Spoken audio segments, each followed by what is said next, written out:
Evo ovako, drugari. Šta je najvažnije za nas ovdje u klubu? Da čujem ko zna tačno odgovor. Da treniramo. Šta će prvi? Evo. Da smo zdravi. Vrlo važno stvar. Šta još? Igramo, družimo, blizu.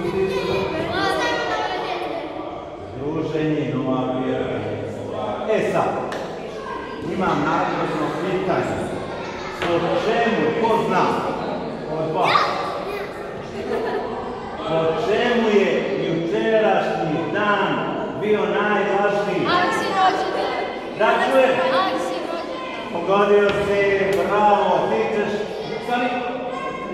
ti ćeš da odeš, pa done tablet, hoće kod tablet, drži je s ove strane, nemoj da gledaš što piše tamo, pomogu mi kaj, približi nam se ovamo, ovdje strane, usko dođe ovamo, evo, ko zna, šta piše, ako gledi se,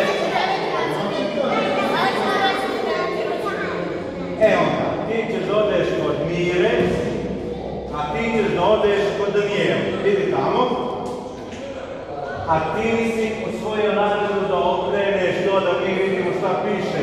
Ovdje dođe s ove strane, dođe ovdje. E sad, hoću da vidim vašu reakciju, čim se on okrene, vidim vašu reakciju. Sad, kreni se.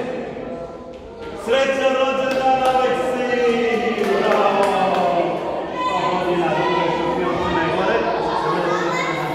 Može tako? Ovako, ovo ti je poklon od našeg novog, najnovijeg, najmlađeg člana, a ovo ti je poklon od kluba. Srećan rođendan. Bravo, bravo, bravo. Ajmo, svi poljubiti.